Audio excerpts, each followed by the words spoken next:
harus punya hal yang pengen kita pelajarin ya. Jadi kan setiap orang itu dilahirkan punya kelebihan kekurangan. Adakah pengalaman yang mengubah perspektif tentang hidup? Karena otaknya encernya tadi malam sih. Jadi makanya dulu tuh sempat ikut 5 ekskul pas di SMA. Buset, gitu. 5 ekskul? Iya, gitu.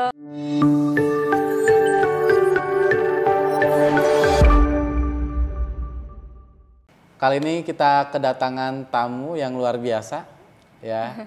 Kak Isti ya. Iya, istri Kesuma. Oh iya, Kak Isti Kesuma. Panggilannya Kak Is ya? Iya, boleh Kak Is. Ini masih muda nih, luar biasa, tapi pencapaiannya luar biasa karena beliau ini menjadi duta pariwisata di Jawa Barat dan juga sebagai founder dan CEO ya, Psitalk ya, Indonesia. Ya. Ya. Terima kasih sudah hadir, ya, Kak Is. Terima kasih juga ya. udah mengundang di sini, Kang Ridwan. Siap, aduh. Ya ini perlu banyak belajar nih dari Kak Is. Aduh, ya nanti ya saling bisnis juga ya, aduh. Iya. Gimana lancar perjalanan ke sini Kak Is tadi? Alhamdulillah, karena nggak terlalu jauh sih tadi ke sini. Aman ya, deket ya? Aman, masih weekday lah ya sekarang. Iya, nggak macet lah ya gitu. Aman. Kak Is, boleh ceritain dong tentang kesehariannya atau kesibukannya apa aja gitu sekarang ya? Dari mana ya? Mungkin kalau untuk sekarang ya, karena kan sebagai duta pariwisata emang lebih banyak traveling gitu. Waduh, seru nih. Ya, kebetulan dari duta pariwisata ini tuh aku ada project bareng dinas pariwisatanya juga langsung yang Provinsi Jawa Barat. Jadi makanya kenapa tadi mungkin sempat ngobrol dulu ya, betul. kenapa tinggal di Bandung tuh itu project sama Dispar itu. Gitu. Jadi memang ada beberapa kegiatan dari duta pariwisata yang memang dibantu sama aku sebagai angkatan yang pertamanya gitu kan. Gitu. Jadi sebenarnya ada dua apa ya mungkin gelarnya, duta pariwisata Jawa Barat 2023 sama SWJ Ambassador tuh sama-sama duta promosi pariwisata. Cuman itu tuh yang di bawah Kang Emilnya langsung gitu. Oh, di bawah Kang Emil. Program gubernur ya yang tahun kemarin gitu kan. Jadi itu angkatan 2022 sama yang tahun ini. Nah, kebetulan aku bantuin yang program SWJ Ambassador 2023 gitu. SWJ. Jadi Smiling West Java. Ya, jadi Smiling West Java itu kayak slogannya Dispar gitu.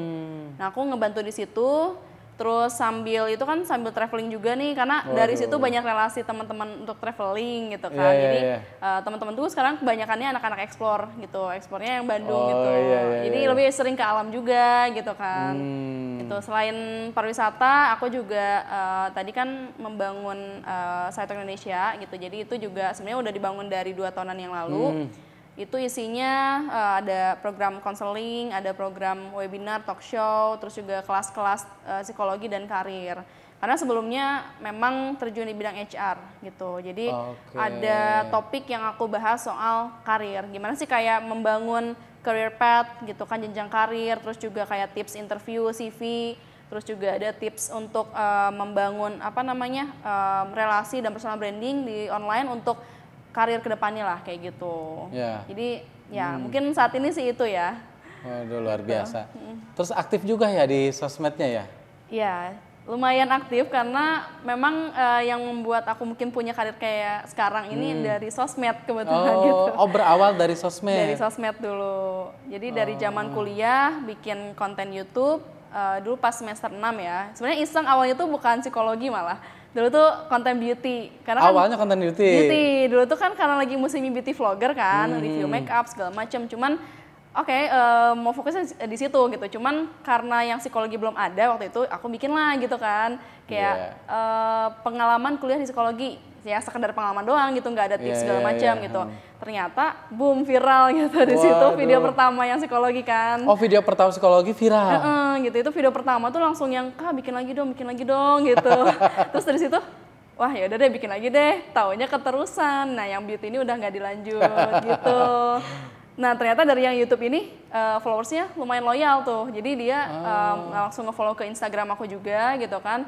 Terus kayak nanya-nanya ke DM segala macam. Terus kayak pengen tahu kehidupan pribadi, pengen tahu perjalanan benar-benar yang pengalaman di psikologi itu gimana sih gitu kan. Sampai akhirnya berlanjut dari kuliah, lulus langsung jadi HR. Nah dari situ kayak terus aja gitu nyambung terus subscribers jadi followers di Instagram. Terus bikin TikTok nyambung lagi, pada nge-follow juga gitu. Jadi emang yang loyal karena emang mungkin tahu kepribadian sendiri ya, maksudnya bukan yang sekedar ngasih tips, tapi emang aku cerita pengalaman pribadi aja gitu. Jadi mungkin dari situ aku menilai kayaknya followers aku ngerasa lebih deket aja gitu, karena aku sharing-sharing biasa aja gitu di YouTube itu. Jadi sharing kadang yang dilakukan sehari-hari apa? Gitu kayak kuliah misalnya yang aku senengin itu apa sih, matkulnya segala macam, kesulitannya apa. Jadi aku sharing pengalaman aja gitu. Nama IG-nya apa? Istriku Suma ya? Istriku Suma. Istriku Suma ya, nanti bisa ditampilin ya? Gitu, boleh. YouTube-nya apa? YouTube-nya? Istriku Suma juga. Oh sama ya, sama semua ya? Iya, kalau TikTok Istrikus. Istrikus. Nggak pakai umahnya. Oh, umahnya nggak ada ya? Ya. Nanti bisa ditampilkan lah ya? Oke, siap. Nanti siapa tahu teman-teman ada yang mau subscribe, follow, dan like. Oke, jadi itu ya sekarang kesehariannya suka traveling, terus tadi jadi CEO ya, Psitalk ya. Psitalk ya. Ya itu Psychology Talk sebenarnya singkatan. Ini keceletot nih ngomongnya. Kesundaan ini. Psitalk ya, Psitalk Indonesia. Terus sekarang bahkan lebih rajin dibikin konten ya, seperti itu. Gitu. Jadi awalnya sebelum Psitalk emang dari konten pribadi dulu kan, pengalaman psikologi segala macam. Tapi karena banyak kebutuhan pengen Kak buka kelas mentoring, jadi sama aku pribadi mentoringnya one on one gitu kan. Terus juga karena kebetulan belum gelar psikolog ya, jadi aku juga narik associate psychologist gitu. Jadi dosen psikologi aku yang dulu di kampus tuh aku tarik untuk kerjasama gitu, untuk di tim aku sebenarnya gitu. Ditarik jadi tim ya? Jadi tim gitu kan, jadi untuk jadi psikolog yang konselingnya, karena kan aku belum punya wewenang itu kan. Jadi aku tarik yang psikolog untuk konseling, aku tarik psikolog untuk yang training gitu. Jadi aku lebih ke untuk pengembang bisnisnya aja gitu. Jadi ngembangin bisnis, ngembangin brand, yang jalanin tim. Iya. Timnya gitu. Dosen lagi. Timnya dosen gitu. Jadi kalau aku mungkin yang sesuai wewenang aku aja. Kalau mentoring kan masih bisa ya kalau yang satu gitu. Kayak ngisi talk show juga itu masih bisa karena dari pengalaman HR tadi gitu. Jadi aku ngisinya kayak tips interview, tips CV gitu. Itu bahas-bahas karir lah. Kebanyakan sih yang fresh graduate yang pengen terjun ke dunia kerja, nah aku kasih kayak tipsnya lah gitu. Bagaimana mereka untuk beradaptasi dengan setelah lulus kuliah kayak gitu kan. Karena kebanyakan bingung kan gitu untuk menentukan pilihan karir kayak gitu. Ini ada 3 area yang menarik kalau menurut saya ya. Ini pengen tahu nih duta pariwisata tuh seperti apa sih gitu ya, gambarannya seperti apa, terus kok bisa sampai jadi duta pariwisata gitu tuh gimana tuh? Biar teman-teman tahu gitu ya. Sebenarnya itu agak loncat ya, karena kan maksudnya dari psikologi kok duta pariwisata, bukannya duta pendidikan gitu kan. Betul. Karena kebetulan emang dari dulu banget, dari kecil tuh seneng traveling gitu kan, seneng main, terus gimana caranya biar aku tuh mungkin pendidikan jalan tapi main juga jalan gitu. Nah pada akhirnya aku memutuskan untuk ikut duta pariwisata gitu kan. Dari situ kan punya privilege kayak misalnya ke tempat wisata yang mungkin sama markomnya dan ownernya tuh ya ada kerjasama juga gitu kan. Terus juga ada benefit lain lah yang didapat ketika jadi duta pariwisata gitu. Dan aku juga senang mempromosikan wisata karena kan konten aku sebagian besar mungkin 30%-nya juga konten wisata gitu kan. Jadi dari situ tertarik untuk ikut duta pariwisata. Terus pada akhirnya ya nggak kepikiran juga untuk dapat project sama Dispar juga kan gitu. Dan sambil itu juga berjalan juga tetap konten psikologinya tetap jalan, terus juga yang Psitalk Indonesia jalan juga. Jadi sebenarnya fokus inti nanti tujuannya adalah ke psikologi pariwisata gitu. Waduh, menariknya gitu. Apa? Psikologi pariwisata. Itu makhluk baru berarti ya. Yang saya tahu kan hanya psikologi aja. Iya, itu psikologi pariwisata kayak gimana itu nanti? Karena sebenarnya kan psikologi itu masuk ke semua bidang. Psikologi bisnis, psikologi forensik ya kalau misalnya di kepolisian, psikologi perkembangan untuk anak gitu, terus juga remaja segala macam. Nah, jadi di pariwisata kenapa sih orang bisa ramai-ramai datang ke wisata, itu kan ada efek psikologisnya dan ada penyebab psikologisnya. Kenapa sih orang pengen liburan, kenapa orang pengen healing ke Bali gitu kan, itu ada psikologisnya kan gitu. Jadi makanya pengen benar-benar yang mempelajari psikologi pariwisata. Mungkin siapa tahu nanti ada kerjasama dengan beberapa pihak wisata gitu ya, untuk kayak misalnya kalau sekarang sih kebayangnya ada yoga di alam yang di tempat wisata, terus juga ada misalnya wahana-wahana untuk bisa refreshing gitu kan, biar orang tuh yang kerja seharian terus bisa menghilangkan stres lah segala macam. Itu kan psikologi pariwisata juga gitu.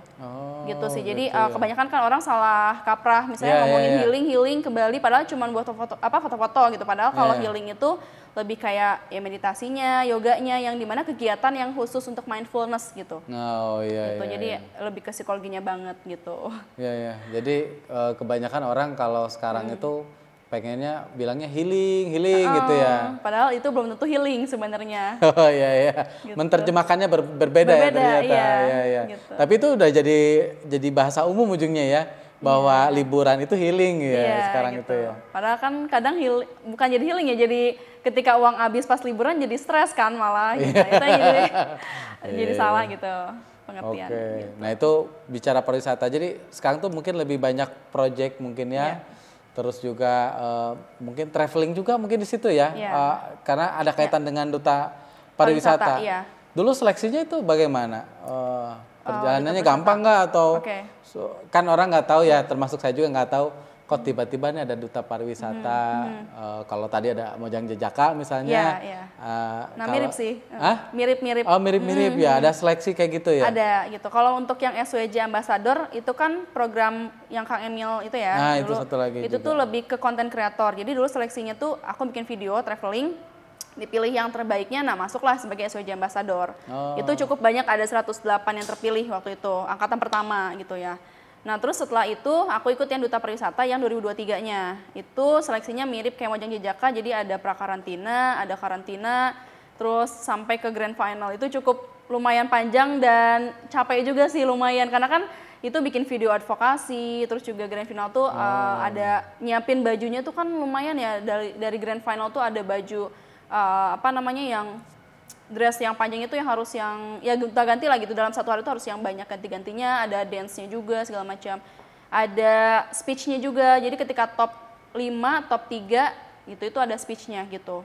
Oh bikin itu kayak, speech? Iya siapin, kayak Miss Indonesia kan ada speech-nya gitu kan, yang ditanya sama juri, nah itu tuh ada yang harus nyiapin kayak gitunya, jadi secara mental juga lumayan ya terpush lah gitu.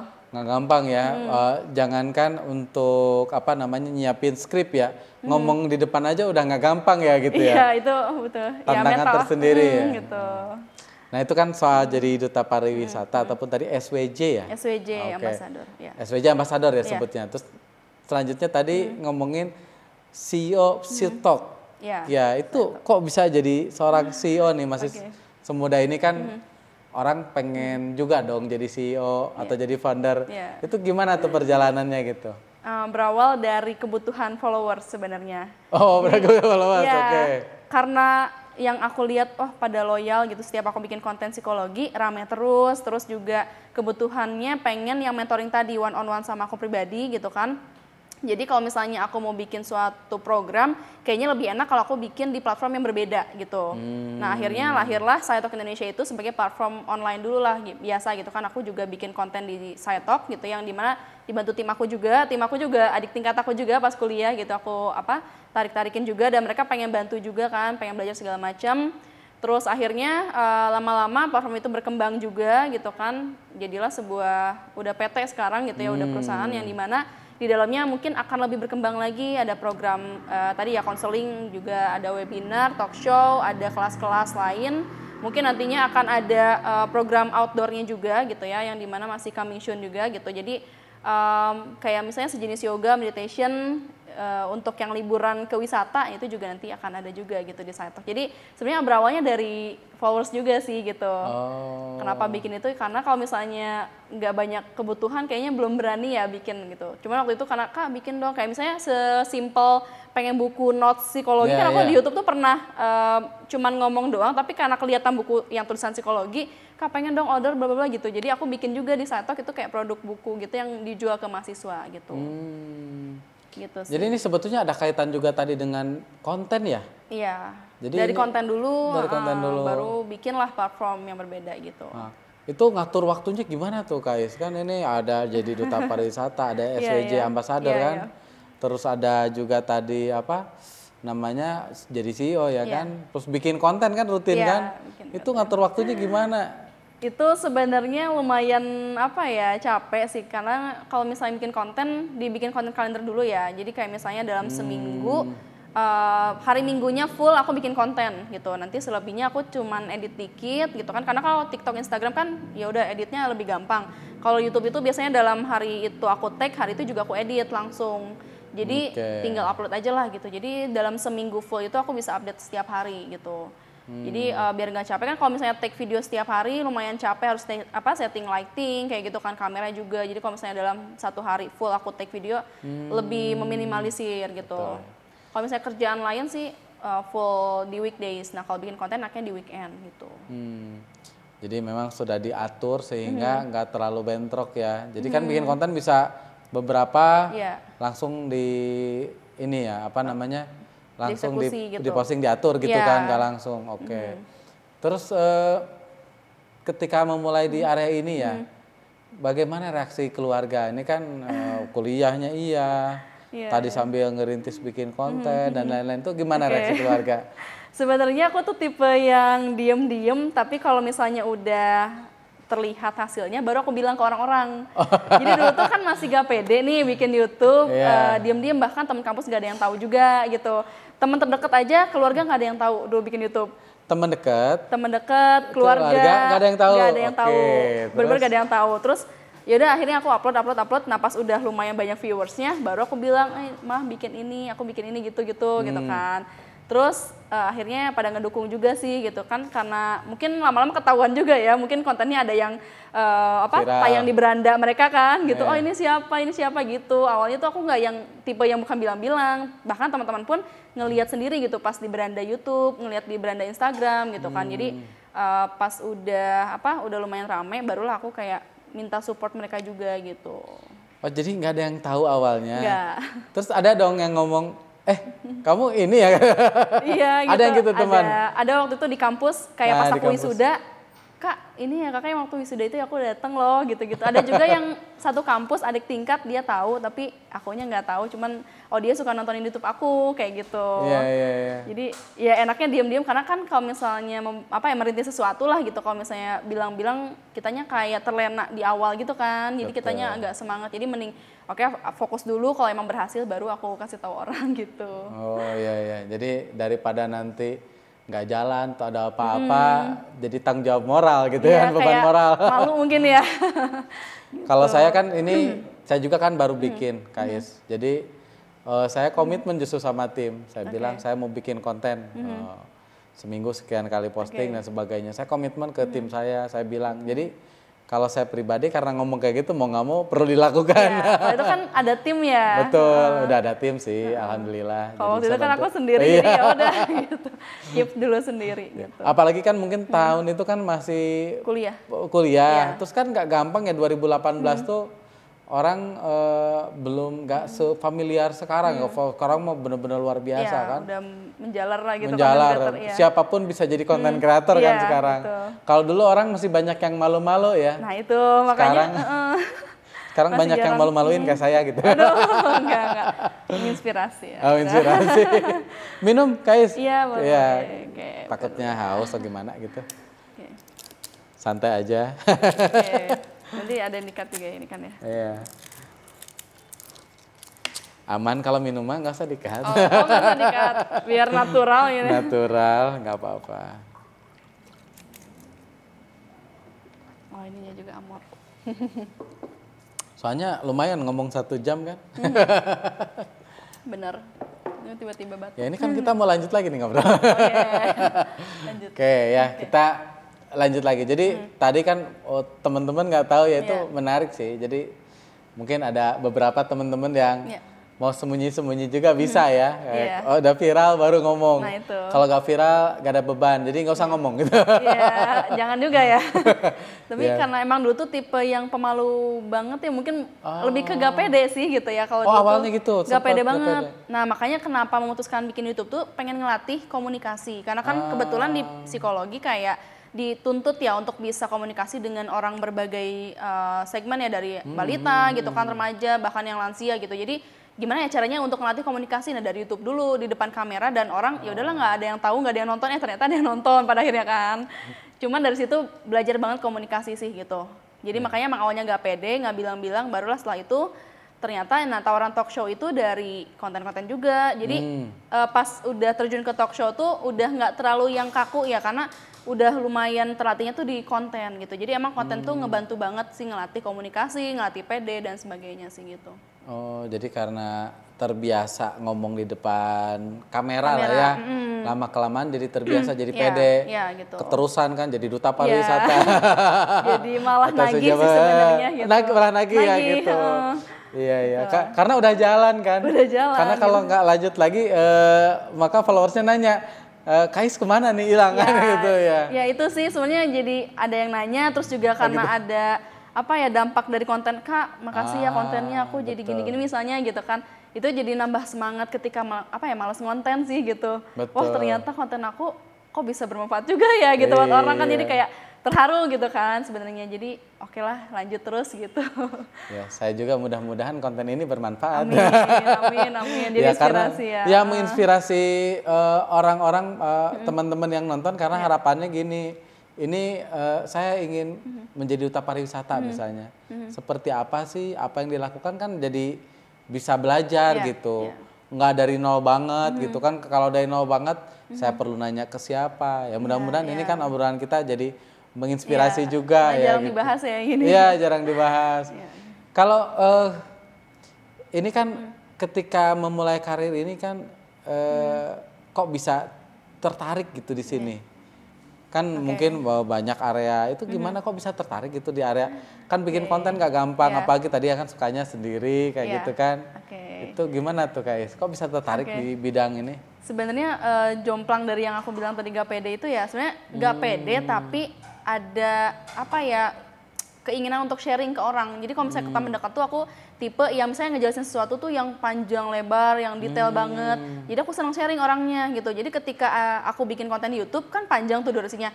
Gak tau kayak ngerasa puas aja gitu dalam diri tuh, aku bisa ngejelasin ke orang. Apalagi kuliah psikologi waktu itu dan langsung dikasih ilmunya ke orang ya itu kayak ngerasa bisa bermanfaat aja gitu di situ.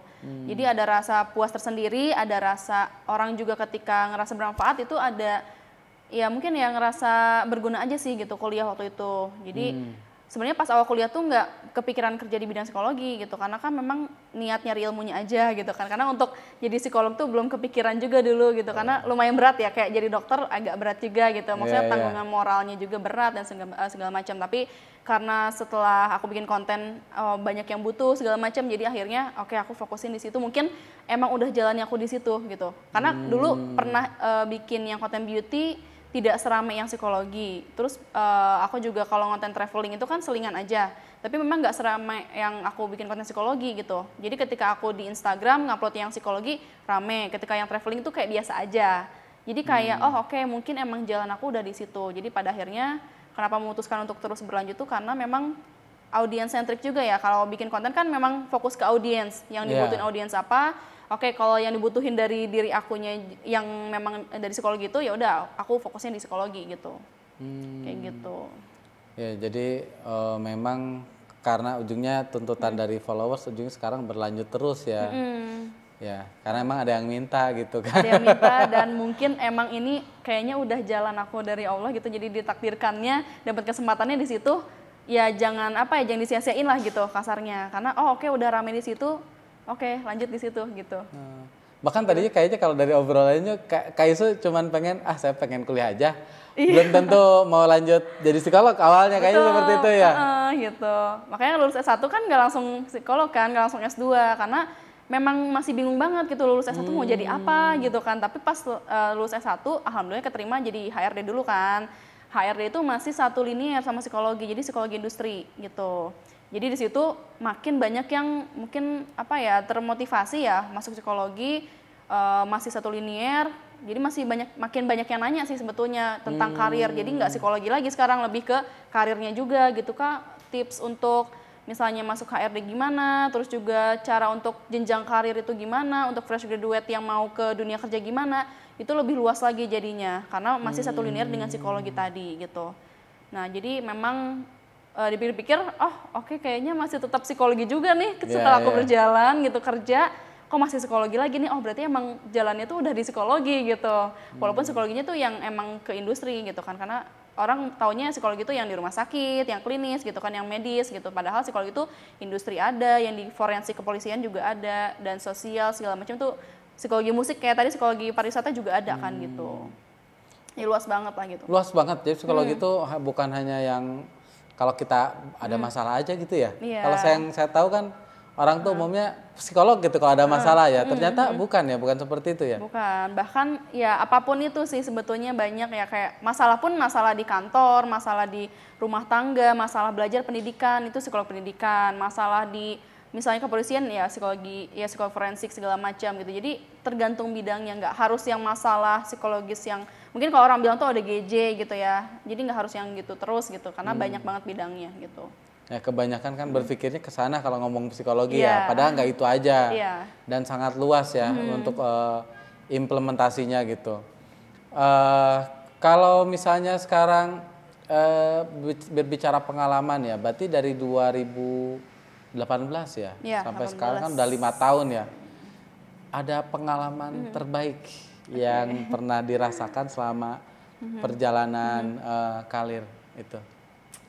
Terbaik tuh pas aku kan memang tidak diterima di PTN ya waktu itu, jadi ada kesedihan tersendiri ya waktu itu ketika keterima di PTS, cuman kan lambat laun memang menerima ya, berdamai dengan diri sendiri. Ternyata memang kesuksesan itu tidak bergantung pada mungkin background kita, tapi ya tergantung diri sendiri ya.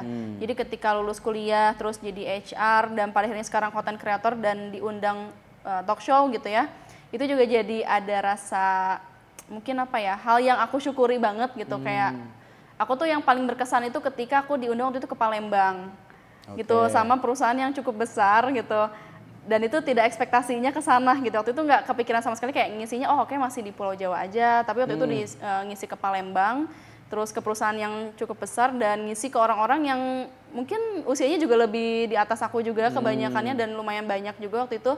Jadi di situ kayak kok bisa ya aku dari yang mungkin dari Sukabumi ke Bandung dan langsung jauh ke luar pulau kayak gitu. Jadi berarti memang ilmu itu bisa bermanfaat seluas itu gitu. Jadi dari konten akhirnya mungkin bisa membantu orang-orang gitu sih. Jadi ya mungkin nggak sekedar konten aja. Jadi makanya aku bikin program di SciTalk juga mungkin bisa lebih ngebantu lagi si mahasiswa yang mungkin membutuhkan gitu pengetahuan gitu.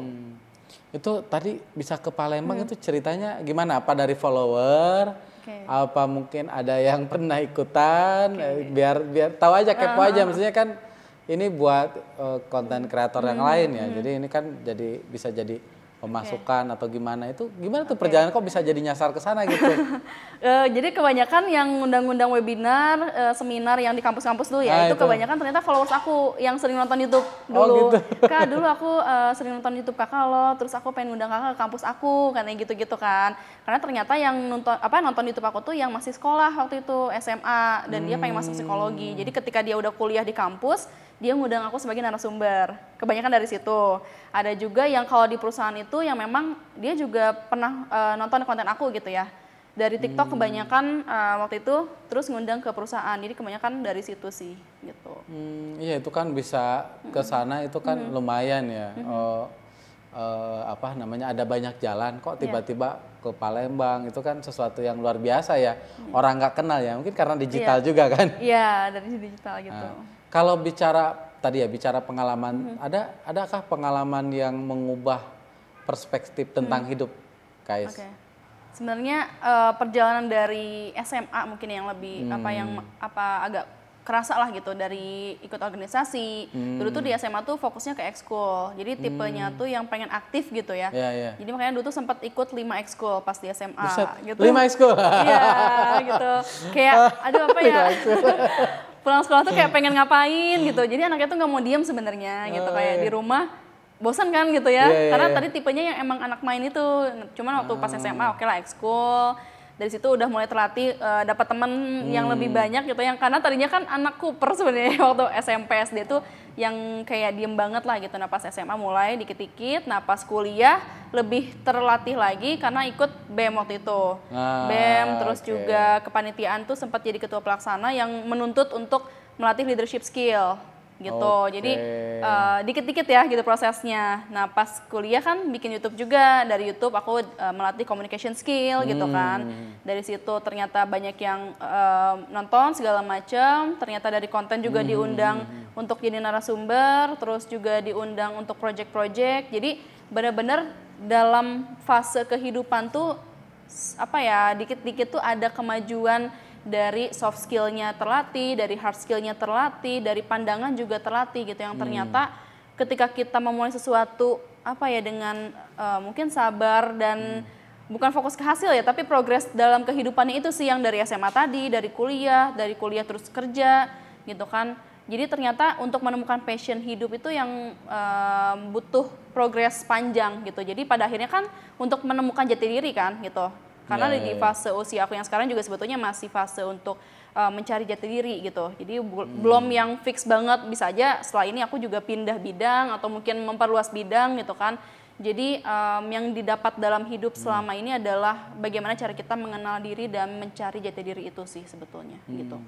Jadi tadi ya perjalanan dan melatih soft skill dan hard skill tadi ya. Iya, betul. Terutama kayaknya di organisasinya agak banyak juga kayaknya. Lumayan sih pas kuliah, organisasi dan volunteer kayak gitu. Oh, organisasi volunteer pas kuliah. Jadi dari SMA tuh tadi 5 organisasi. Iya, 5 ekskul kalau SMA. Oh iya, 5 ekskul. Nggak ikut OSIS soalnya SMA.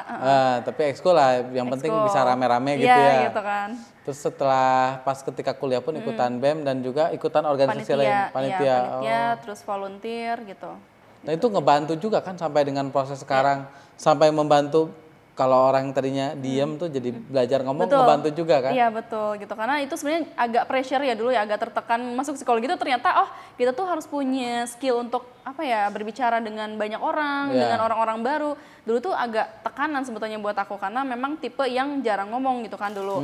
Cuman karena udah terlanjur psikologi dan suka sama psikologi, tapi kurang suka mengaplikasikan itu loh. Jadi lebih suka mencari ilmunya. Tapi kan mau gak mau, ya aku juga ingin belajar untuk mengaplikasikan. Nah akhirnya ya mencoba untuk aktif lah di situ. Gitu.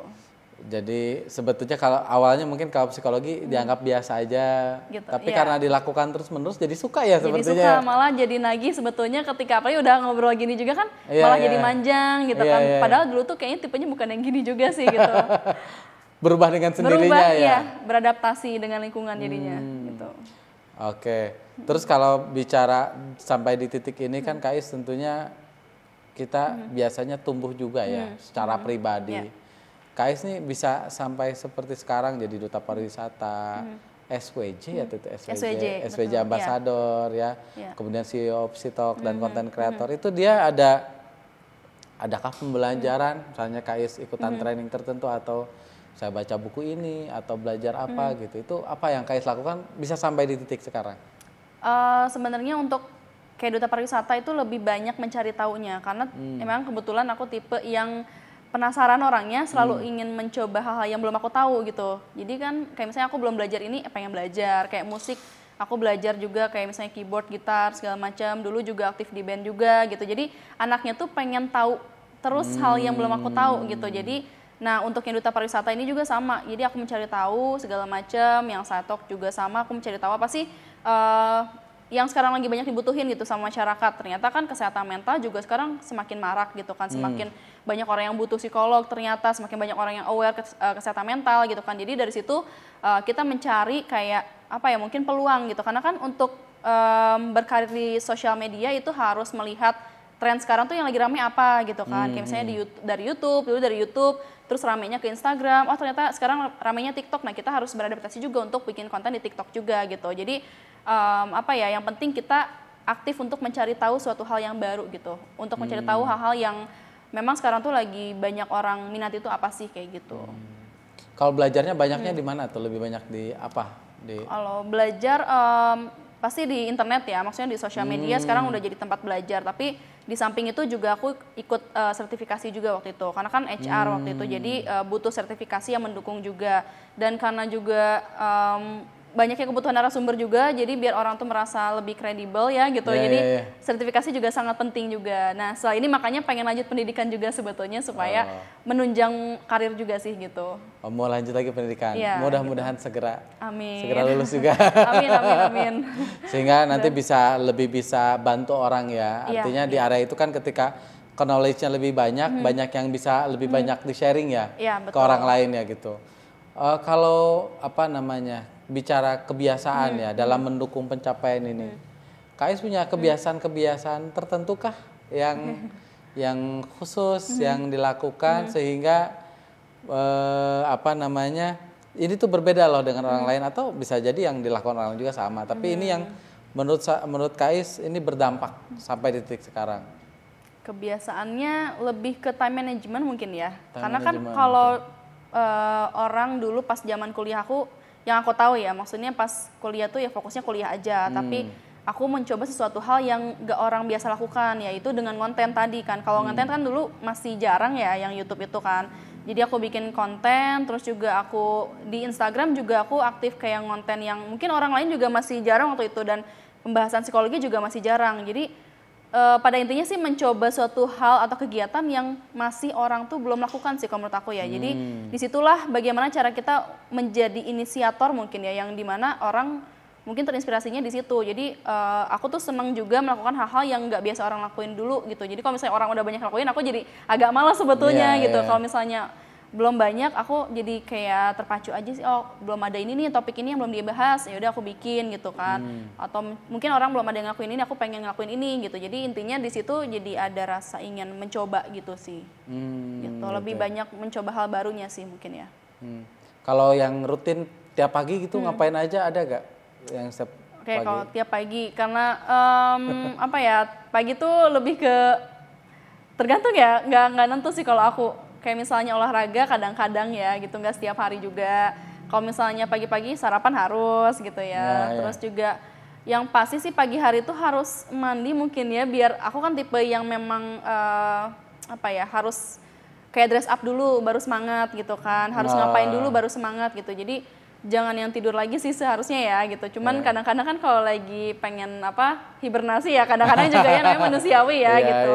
Cuman diusahakan sih kalau pagi-pagi itu ada kegiatan dari jam 6 lah gitu, udah mulai terang, ngonten dulu biasanya gitu. Jadi kalau ngonten tuh enaknya pagi sampai siang. Nah siang ke sorenya tuh ngedit. Gitu. Nah malamnya tuh cari inspirasi, scroll TikTok gitu atau YouTube kayak gitu. Jangan-jangan orang malam nih ya, maksudnya lebih seneng beraktivitas di malam hari ya? Karena otaknya yang cari itu di malam sih. Nah itu makanya tadi berarti kalau pertanyaan saya balik, bukan kebiasaan pagi, kebiasaan malam. Karena kebiasaan pagi ditanya orang saya rutinnya di malam. Nah kebiasaan malam yang dilakukan supaya mensupport yang sekarang itu apa aja tuh? Kalau malam, tanya lagi. Kalau malam itu sih lebih ke nyari spot yang enak ya buat scroll inspirasi. Jadi di depan laptop sambil scroll tuh sambil kayak diketik tuh, bikin konten apa segala macam buat seminggu full misalnya. Nanti setelah itu baru bikin skrip, malam juga kadang-kadang kalau lagi kepikiran bikin skrip langsung, nanti baru pas hari apa aku eksekusi take video gitu. Karena memang tiba-tiba ya kalau kepikiran konten tuh kan yang lagi trennya apa, pas scroll oh ini nih langsung. Kadang harus pas lagi moodnya di hari itu aku take video gitu. Gitu. Jadi kalau misalnya malam itu lebih mendapatkan inspirasi ya, karena nyari-nyari dulu informasi, bahkan bikin skrip malam gitu langsung. Malam kadang-kadang sih gitu. Oh, tapi kalau take video itu selalu di pagi? Iya, karena cahayanya beda. Kalau aku emang sengaja pengen cahaya natural, kebetulan kan emang ruangan aku untuk take video tuh yang jendela gitu langsung, jadi biar beda aja sih gitu cahayanya. Jadi emang katanya kalau bikin konten tuh kalau nggak pakai lampu studio, deket jendela kan? Deket jendela gitu. Jadi emang kan backgroundnya tuh kadang-kadang orang tuh pengen yang sama terus kan gitu. Jadi makanya spotnya tuh ya itu-itu aja gitu. Oh gitu ya, jadi bikin konten tuh backgroundnya relatif sama backgroundnya tuh kebanyakan harusnya sama sih. Kebanyakan yang memang dari aku pelajari ya, dari algoritma TikTok juga, kalau backgroundnya sama orang tuh lebih tahu, oh ini nih orang ini, dan lebih kenal jadinya. Kalau backgroundnya beda-beda kadang ya bisa juga, cuman maksudnya dengan background yang sama, itu lebih kayak aware aja gitu orang ketika kita scroll, oh ini sama nih gitu orangnya gitu. Kayak gitu. Ya, jadi kalau misalnya sekarang bikin konten relatif sama, orang lebih mudah mengenali ya daripada gitu. gonta-ganti kayak gitu ya. Gitu. Kalau dalam perjalanan sekarang Kais, apa sih yang Kais syukuri dalam hidup? Alhamdulillah banyak ya. Gitu. Boleh cerita dong. Mungkin dari hal-hal kecil aja sih, maksudnya dengan kesempatan-kesempatan untuk ya diundang ke acara, mungkin diundang ke sini juga suatu hal yang disyukuri juga ya, ketemu dengan Kang Ridwan. Gitu ya. Ini mungkin kalau tidak dengan personal branding kayaknya aku tidak akan diundang gitu ya ke sini gitu kan. Oh iya sih, emang ini Rian scroll cari info.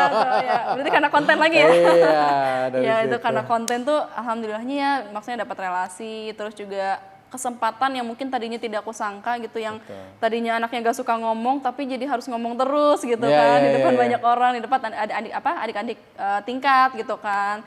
Bahkan waktu itu sempat satu panggung sama bupati juga, sama dosen-dosen yang dulu memang ngajarin aku, jadi satu panggung. Nah itu kan kayak ya alhamdulillahnya sih di situ gitu. Itu bisa satu panggung ya, satu panggung, dan mereka kaget dong lihat ibaratnya murid saya katanya. Sering banget dapat omongan, wah ternyata masih muda ya gitu. Padahal di situ sebenarnya agak insecure-nya, apa aku kelihatan kayak anak kecil apa gimana gitu kan. Cuman enggak, ya udahlah, karena kan sebelumnya kan ada pengalaman itu, jadi aku berani untuk ngisi acara sih gitu. Kalau mungkin kalau dulunya aku tidak punya pengalaman di HR, kayaknya aku nggak berani juga untuk ngisi-ngisi acara sih gitu. Ya, kan tulisannya juga udah certified ya kan, ya, itu. CEO of Sitok ya kan, Sitok Indonesia ya. Ya. Terus satu lagi experience-nya nanti Duta Pariwisata gitu. Ya itu kan untuk orang lain itu suatu pencapaian, sehingga ketika ngelihat masih muda kaget. Bahkan dosennya menilai, ini dulu yang masih saya yang ini ya. Ya itu, makanya hari Minggu nanti juga diundang sama dosen juga di kampus sendiri. Mantap. Alhamdulillahnya. Di kampus sendiri, berarti sharing ya kayaknya? Sharing sama anak-anak mahasiswa baru yang ospek gitu. Sharing. Wah, ini senior kalian yang menginspirasi ya.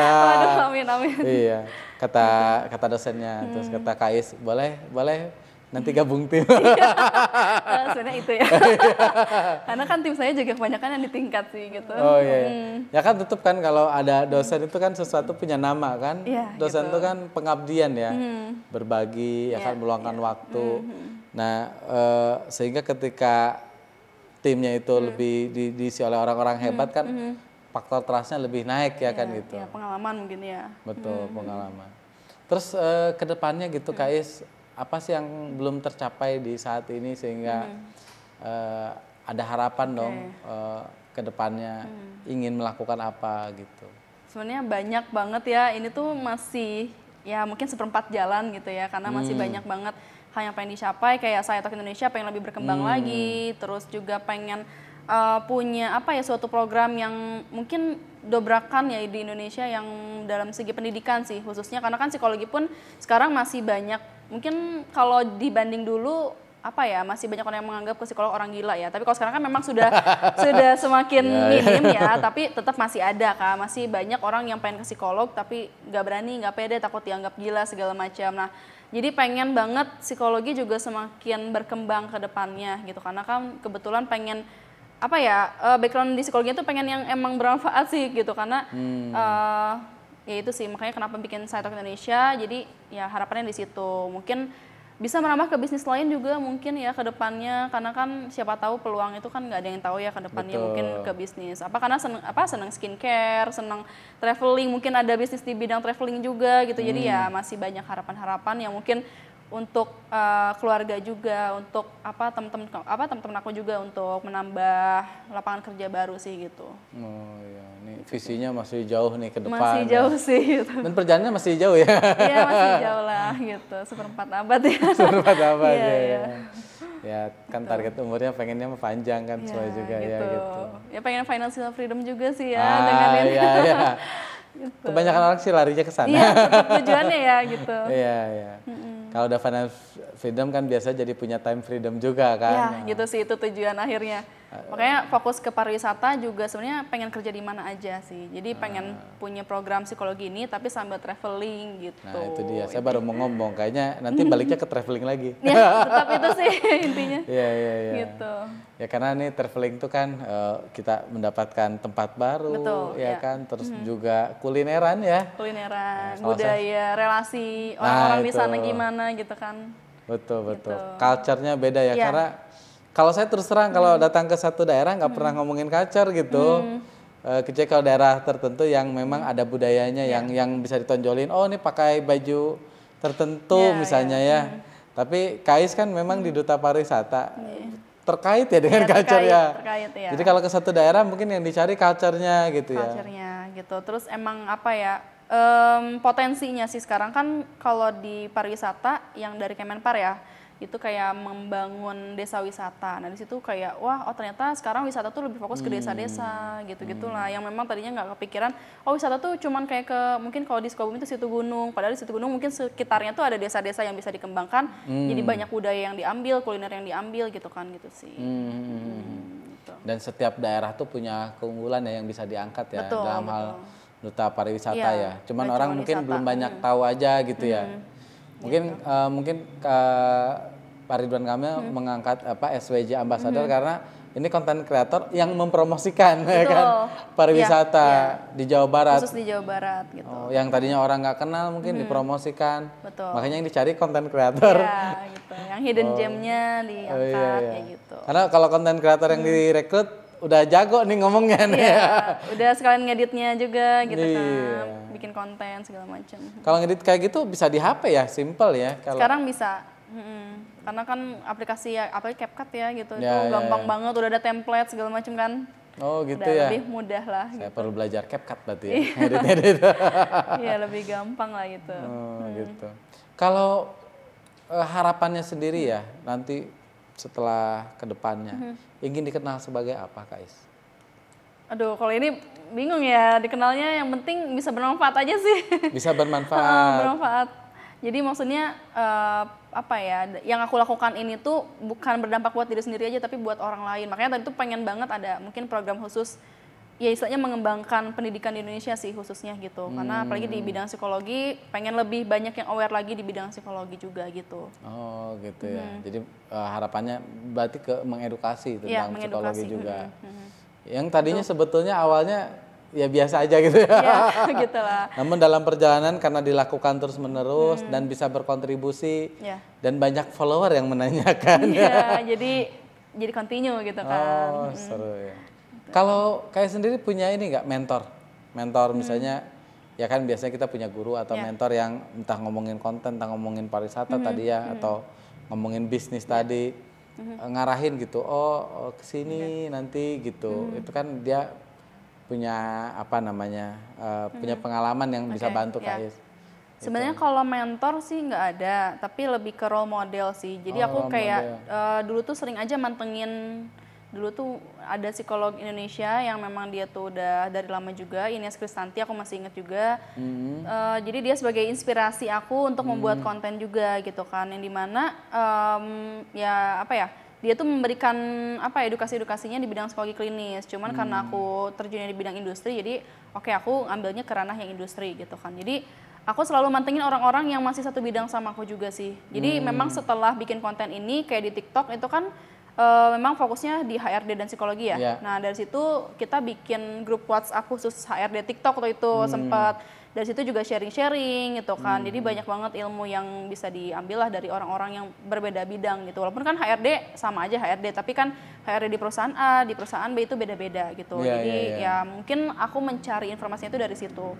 Walaupun mungkin mentor tuh butuh juga ya, tapi mungkin sejauh ini ada dosen yang aku tadi tarik menjadi tim aku itu juga kadang-kadang aku sharing juga sih gitu. Tapi bukan yang mentor selalu membimbing, cuman untuk sesekali aku nanya bisa ke beliau lah gitu. Yang mendapatkan arahan dan sebagainya. Iya gitu. Karena mungkin beliau jago di area psikologi tapi tidak paham tentang konten misalnya kan gitu ya. Misalnya gitu. Jadi di ilmunya gitu kan. Ilmunya sama beliau tapi terkait bagaimana teknis bangun kontennya ya sendiri kan gitu. Iya gitu. Belajar di YouTube tadi juga bisa kan sebetulnya kayak gitu ya. Juga. Banyak kayak informasi sekarang yang bisa memotivasi ataupun hal teknis ya. Iya teknisnya. Bahkan dulu editing video juga dari YouTube juga gitu kan. Itu dia. Praktis gitu. Sekarang tuh kalau nggak YouTube, TikTok itu tinggal nanya gitu ya. Udah banyak. Makanya sekarang tuh udah gampang banget ya buat belajar gitu. Jadi makanya kayaknya rugi banget orang yang tidak memanfaatkan sosial media untuk belajar gitu sih. Makanya follow kita ya. Iya harus. Pertanyaan terakhir, mudah-mudahan ini pertanyaan terakhir. Ada tips rahasia untuk yang menonton ya, teman-teman di sini, bagaimana supaya mereka bisa termotivasi menjadi seperti seorang Kak Is sekarang? Kalau dari aku sebenarnya lebih ke harus punya hal yang pengen kita pelajarin ya. Jadi kan setiap orang itu dilahirkan punya kelebihan kekurangan. Jadi kita pasti ada dong hal yang passion kita. Cuma mungkin orang tuh kebanyakan belum tahu aja gitu. Jadi cobalah eksplorasi sejauh mungkin ya sampai ketemu passion itu. Nah, karena aku juga sebelumnya kan nggak langsung ke psikologi, jadi sebelumnya ke beauty, dan lain-lain gitu kan. Dan pada akhirnya tujuan akhir aku mungkin di psikologi dan karir gitu ya. Dan mungkin setelah ini juga nggak tahu ya apakah aku ganti bidang, belum tahu juga. Jadi hidup itu ya proses aja gitu, berprogres. Tapi yang penting jangan sampai untuk berhenti mengeksplorasi diri, mencari jati diri gitu. Dan yang pasti di era digital sekarang ini udah pasti jangan mengabaikan sosial media sih gitu. Jadi sosial media ketika misalnya ada hal yang baru, bahkan yang baru banget sekarang Instagram kan ada fitur subscription, itu baru banget kan, kayak fitur YouTube lah gitu, mirip. Nah hal-hal yang baru kayak gitu aja tuh kita tuh harus kayak nyoba dulu gitu. Oke, nyoba nih kita bikin konten premium di Instagram, konten premium di TikTok, itu kayak coba aja. Pokoknya intinya hal-hal baru yang keluar di zaman sekarang itu dicoba gitu, dan jangan takut buat nyoba, karena kan kita nggak akan tahu kalau kita tuh bisa apa enggak kalau nggak nyoba sih itu. Karena yang aku pelajari dalam hidup ya selama ini adalah memaksakan diri sih. Kuncinya itu dipaksain, karena kalau nggak dipaksain ya nggak akan nyoba gitu. Kalau nggak nyoba nggak akan tahu, intinya gitu sih. Dari yang tadinya nggak suka ngomong, oh jadi nagih nih ngomong kayak gitu. Jadi intinya harus mau coba gitu sih. Jadi harus mencoba ya. Harus mencoba. Karena itu jadi pengalaman kita yang bisa kita terus perbaiki dan perbaiki terus ya. Yeah. Gitu. Karena kalau kita nggak pernah nyoba, kita nggak akan tahu apa yang terjadi. Nggak akan tahu. Gitu. Termasuk bikin konten ya. Betul, harus nyoba, berani gitu kan. Ini juga nyoba nih. Iya, merintis dulu gitu ya. Iya, insya Allah ya, Amin. gitu. Kais, terima kasih untuk kedatangannya, terima kasih untuk bisa hadir. Sayang nih waktunya sudah cukup panjang ya sebetulnya kalau kita ngobrol ya nggak kerasa gitu ya.